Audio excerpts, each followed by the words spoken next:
बाहेर जागे आत हा म्हणून आपण कोण आहे आपल्याला कळलेलं नाही. आपण परत प्रमाणाकडे येण्यासाठी हे प्रमाण घेतोय मी समजत समजत जाण्यासाठी. महाराज काय म्हणतात, नको ते आपण बोलतो, बोल आबोलने बोले. जे बोलायला नको ते आपण बोलतो. बाहेर जागे आत निजेले, कैसे घरात घरकुल केले, नेनो अंधार उजळले गा. इथं खरा संप्रदाय सुरू होतो, इथून खरा परमार्थ सुरू होतो. महाराज सांगतात हा आतून जेव्हा आपण जाग होईल तेव्हाच आपल्याला परमार्थाची खरी वाट दिसेल महाराज. तेव्हा नाथ महाराजांचा अर्थ आपल्याला समजल. महाराज या ठिकाणी काय सांगतात, बाहेर जागे आत निजेले. आत झोपलोय, बाहेरून आता सुद्धा आपण जागा आहे, बोलतोय चालतोय, पण आतून झोपलोय. आतून झोपलोय म्हणजे नेमकं काय, तर आपल्या मधलं जो काय आपण आपलं स्वस्वरूप, त्या स्वस्वरूपाची आपल्याला ओळख झालेली नाही.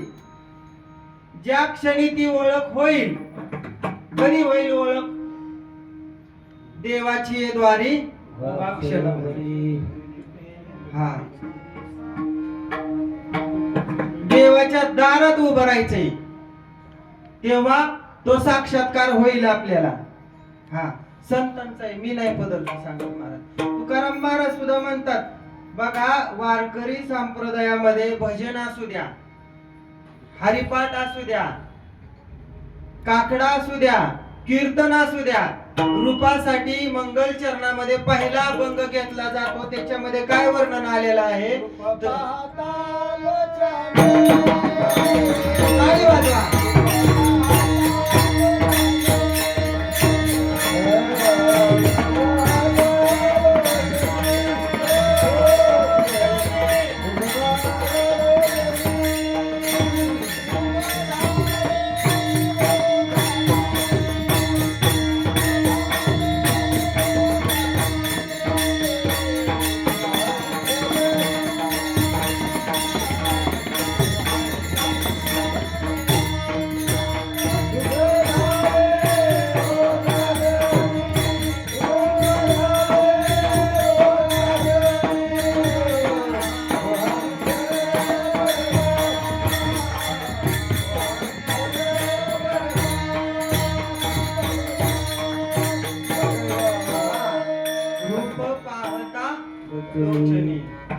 झाले हो तो हा विठ्ठल बरवा तो हा. खूप सुंदर पांडुरंग परमात्मा आहे. अगदी रूप पाहिलं तर आपल्याला आपण मंत्रमुग्धच होऊन जातोय, आपल्याला स्वतःचा विसर पडतोय.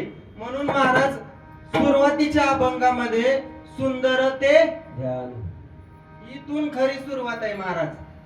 बघा आता पंढरपूरला आपण सगळे जण जातो, वारीला दर्शनाला जातो पांडुरंगाच्या, आणि पंढरपूर मध्ये गेल्यानंतर पुढे जे बघतो ते काय आहे, स्वयंभू मूर्ती आहे.